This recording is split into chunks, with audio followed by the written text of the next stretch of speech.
អំទងទៅដល់គោណាបងប្អូនចាងាយទេបងប្អូន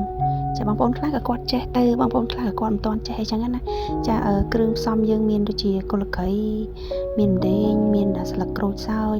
ម្ទេសខ្ទឹមសខ្ទឹមក្រហមហើយជាមួយនឹងខ្ញីចាគ្រឿងផ្សំវាងាយទេហើយយើងកាត់ចឹងទៅអញ្ទង់នេះដោយសារតែទិញពីផ្សារមកអ្នកលក់នឹងកាត់ខ្លីពេកចាតែប៉ុន្តែកាត់មួយចាអាមកវាត្រូវចឹងណាហើយអ្នកខ្លះក៏គាត់រៀបហើយស្រេចទៅគាត់ចាក់ទៅដោះគោតែសម្រាប់ខ្ញុំលីងវាបន្តិចឲ្យវារៀងលីងបន្តិចចឹងទៅបានយើងចាក់ទៅដោះគោចឹងណាបងប្អូនចា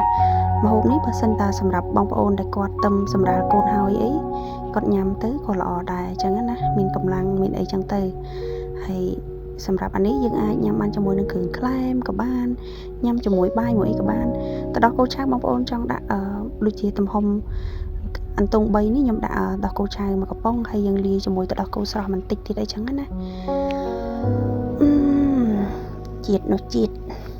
បងប្អូនខ្លះចេះញ៉ាំអីចាគាត់រៀងល្អើចឹងណាតែខ្ញុំអត់អីខ្ញុំញ៉ាំបានឆ្ងាញ់តែបងប្អូនធ្វើហើយទៅល្មមមកផុយល្មមជាតិត្មង